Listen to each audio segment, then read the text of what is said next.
Hey sis, and thanks for joining me for the final week of our Rest and Gratitude Bible study. Maybe it was a Pinterest idea or maybe it came from somewhere else, but when I was a college sophomore, I started writing on my walls. Well, kind of. I realized that God had brought me through some really big things that year, like going through a breakup with my high school sweetheart, discovering some new potential job opportunities, and just discovering more of who I was. And so I wanted to celebrate. I ended up at a thrift store where I bought a pretty steamy romance novel for about 50 cents and then began repurposing it to write love letters to God. Throughout that year, I ripped out the pages and wrote little notes to God that said things like, God, thank you for family.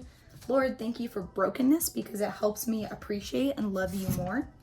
Lord, thank you for your goodness in all situations. These loose papers became my wall of gratitude as I taped them up to the door and made it easy for me to see it and any friends who stopped by.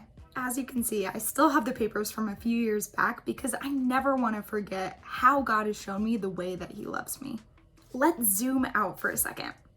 I mentioned in week 1 that most Christians today don't practice the Sabbath the same way that the Jews did back in Jesus' time. In the early days of the church, there were both religious people, Jews, and non-religious people, Gentiles, converting to Christianity. They had a lot of questions about what practices from the Jewish faith would be carried over into this new faith. Ultimately, the church leaders recognized Sabbath as an area of freedom for Jesus followers, meaning that believers were no longer held to a strict observance of the Sabbath like they were under Mosaic law.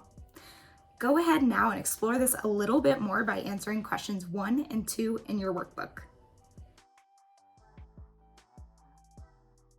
Did you catch that, sis?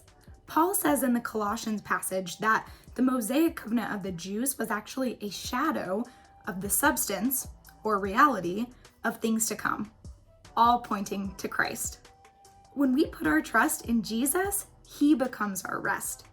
We can turn to Him in all of our struggles, with all of our flaws, and He shows how deeply and fully He loves us anyway.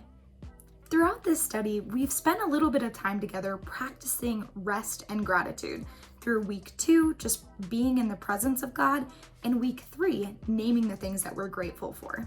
Now, in our final week together, let me ask you, what habits of rest and gratitude do you want to cultivate? What's the wall of gratitude that you want to make? Or how can you make regular rhythms of just being with God? As we close out our time together, make sure you take a few minutes to look and answer the questions in your workbook so you can put into practice these patterns and habits of rest and gratitude. Thank you so much for joining me, and I hope to see you in our next study. Bye, sis.